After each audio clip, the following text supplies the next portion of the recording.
Nominated పోస్టుల భర్తీ రెండో విడతపై సర్కారు కసరత్తు. మరో 20 మంది లీడర్లకు దక్కే ఛాన్స్. ఏఐసిసి స్థాయిలో నేతల లాబింగ్ చేస్తూ ఉన్నారంట.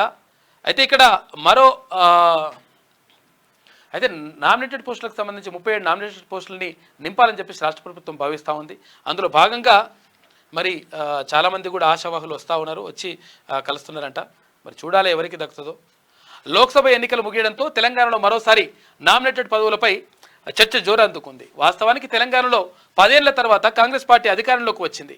ఇక అసెంబ్లీ, లోక్సభ ఎన్నికల్లో టికెట్లు దక్కని వారు, పార్టీ కోసం ఏళ్ల తరబడి కష్టపడ్డ వారికి నామినేటెడ్ పదవుల్లో అవకాశం కల్పించాలని తెలంగాణ సీఎం రేవంత్ రెడ్డి నిర్ణయించారు. ఇందులో భాగంగానే లోక్సభ ఎన్నికల నోటిఫికేషన్కు ముందు మొదటి విడతలో సీఎం రేవంత్ రెడ్డి 37 నామినేటెడ్ పోస్టులని భర్తీ చేసిండ్రు అంటూ ఒక వార్త కనిపిస్తూ ఉంది. మొత్తం మీద నామినేటెడ్ పోస్టులకి మొత్తం కూడా క్యూ కడతా ఉన్నారంట.